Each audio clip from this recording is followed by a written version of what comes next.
And just as with Jesus, the love for Allah made manifest through his works, this is the same as all other angels and prophets, all other messengers and ministers.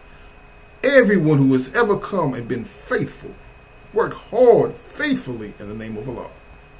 Only those qualified to give such an examination, right? Only those who have already been deemed as faithful, true and faithful, right? Who can give this examination must give this entitlement to you. You can't just make it up.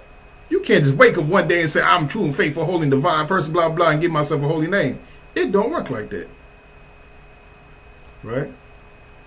This is why the us, also called, well, the us of Act 6, and the we, really the us, in Genesis 1:26, right, already doing the works of our Father, Allah, right, already doing the works, they have the right to give you this title, which is why we say with us, all members must proclaim their nationality. You must come to us and proclaim your nationality. Now, Acts 1-7 represent the divine constitution of the modern holy nation. The modern ones blessed, like those blessed in Genesis 1:26-28. Right? We are the modern holy nation of this day and time. We are the modern Adam of this day and time, the fathers and mothers of civilization, the fathers and mothers of the human family. Right? We have been blessed, just like those men and women, because we have received a prophet. And when you receive a prophet of Allah, you've been blessed with the greatest blessing. Males and females of Genesis 1:26-24, well, 1:26-28, are no different than we are.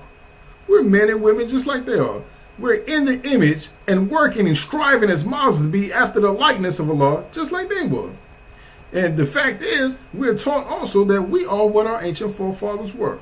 We are the Moorish divine national movement. We are all Muslims. So if you are not faithful, then you are not a Muslim. And you are not a Moorish American national. And so, as a Moorish American national, we receive holy names based upon the scriptures of Allah, based upon the divinely revealed word of Allah. But it is not mandatory to change the entire name. You know, for example, for membership, it is only required to add the tribal names of Il and Bay, which are both holy because they are only given to those who have proclaimed their nationality and thus their nationalism for the nation and race. And this is to manifest or to be made manifest by all of their future words and works. Their thoughts, deeds, and actions must all be in accordance with the will of Allah. Right? For the names Il and Bay to stand true, which is the only reason we give them out. The only reason, upon examination of the record, of looking at what they're doing when they come into this movement, that we say, yes, we recognize you as an Il and Bay. We recognize you as a member of the family. We recognize you as a member of the nation, a working member. You know, that's why these are also called tribal names, because we are all one family. Just as Jesus taught in the New Testament that his brothers and sisters were those that did the work of the Father Allah. You know, when he said, look at your brother over here, look at your sister over there, those who are doing the works, those who are national or nationalists, right? Which is the whole point of nationality.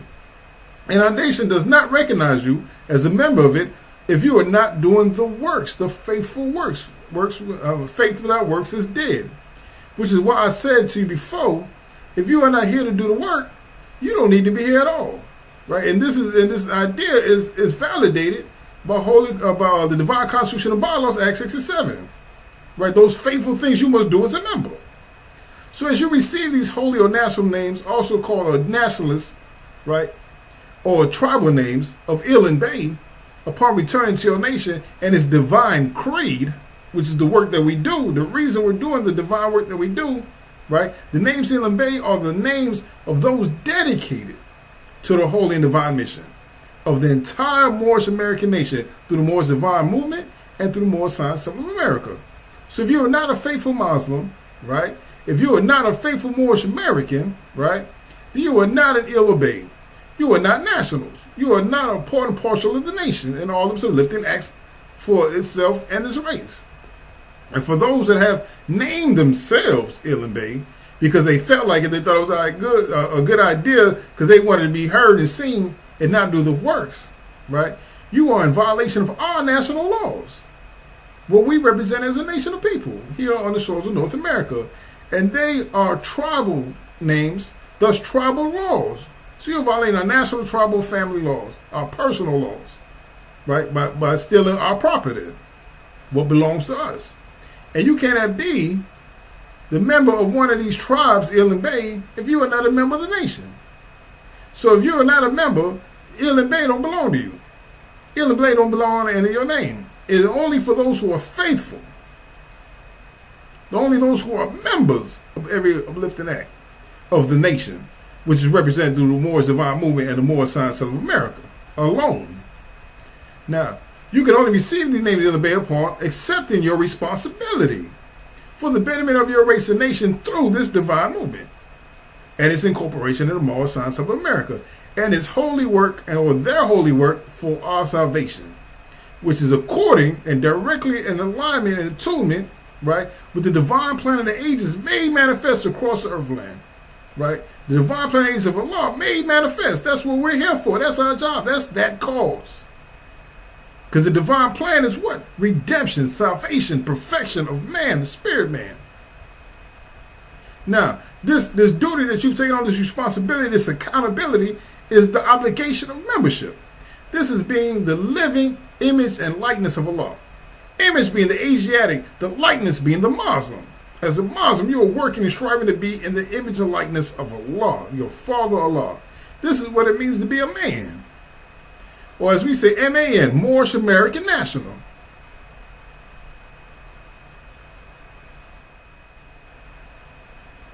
Now, whether most of you realize it or not, everything I'm talking about with the holy names and the work and being a Muslim and being nationals, all of this is referring directly to your natural rights, right? Your natural right of being the absolute sovereignty over yourself, or the absolute sovereign over yourself. This is the absolute sovereignty of man. Or as the Declaration of Independence states, all men are created equal. Equal to do what? Determine their fortunes, to make or more their fortunes by doing what? By working for their own future, by working for their own salvation, their own redemption, their own perfection.